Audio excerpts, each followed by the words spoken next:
Betting, smoking, drinking ఆపేద్దాం. మనతో పాటు మన ఫ్యామిలీస్ కూడా బాగుంటాయి. కండిషన్ చూస్తుంటే వర్షం పడేలా ఉంది. మనమైతే గుజరాత్ ఢిల్లీ మ్యాచ్ చూసేకైతే గుజరాత్ అయితే వెళ్తున్నాము.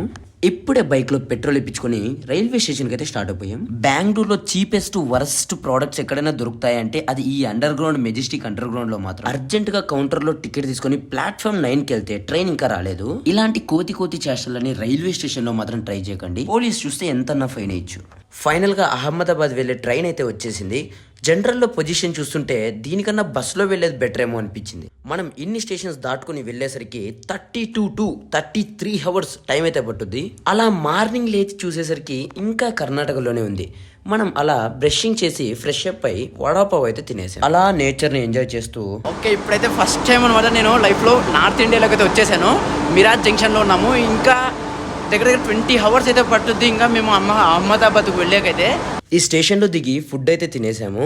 ఎండ చూస్తుంటే 38 to 39 వచ్చేసింది. ఈ ఎండకి మజా ఏకపోతే మజా రాదు ఈ జర్నీకి. మళ్ళీ ట్రైన్ ఎక్కి కొండలనైతే చూసుకుంటూ గుహలు వస్తే అరుచుకుంటూ ఇలా అయితే జర్నీని అయితే ఎంజాయ్ చేసుకుంటూ పూణేలో అయితే దిగాము. పూణేలో రష్ చూస్తే సేమ్ బెంగళూరు లాగే ప్యాసింజర్స్ తో ప్లాట్ఫామ్స్ అయితే నిండిపోయాయి.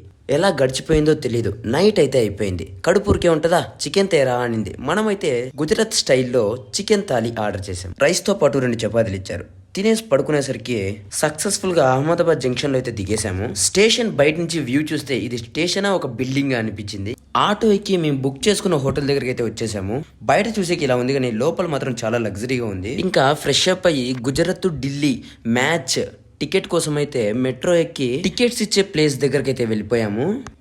ఇక్కడ ఆన్లైన్, ఇక్కడ ఆఫ్లైన్. మూవీ టికెట్స్ ఇచ్చినట్టు ఇస్తున్నారు. మీరు ఒకవేళ ఆన్లైన్ లో టికెట్స్ తీసుకోవాలంటే డిస్ట్రిక్ట్స్ అనే వెబ్సైట్ ఉంటుంది. అక్కడ వెళ్ళి టికెట్స్ అక్కడ తీసుకోవచ్చు. మనం ఆఫ్లైన్ లో కూడా తీసుకోవచ్చు. ఇక్కడ మనం ఆన్లైన్లో తీసుకుంటే మనకి ఒక 1 day బిఫోరే వాళ్ళు 11 o'clockకి ఇట్లా టైం చెప్తారు. ఈ టైంకి మేము ఇక్కడ టికెట్స్ ఇస్తాము అంటే మనం అక్కడ వెళ్ళి టికెట్స్ కలెక్ట్ చేసుకోవాలా. రూమ్కి వెళ్ళి కాసేపు పడుకున్నాము. టైం చూస్తే మ్యాచ్కి 1/2 hour ఉంది. మెట్రో ఎక్కి దబా స్టేడియం దగ్గర కురుకుతున్నాము. ఇదే world biggest stadium. Players posters అయితే భారీ సైజులో ఉన్నాయి. లోపల క్రౌడ్ చూస్తే చాలా ఎక్కువ ఉంది.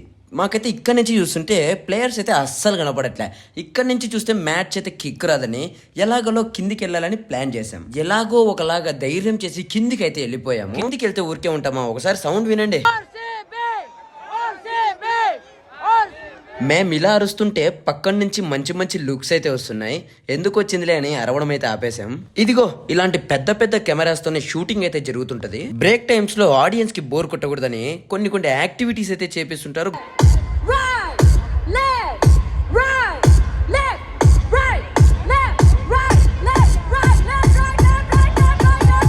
బ్రేక్ టైంలో వేసిన సాంగ్స్ వినండి ఒకసారి.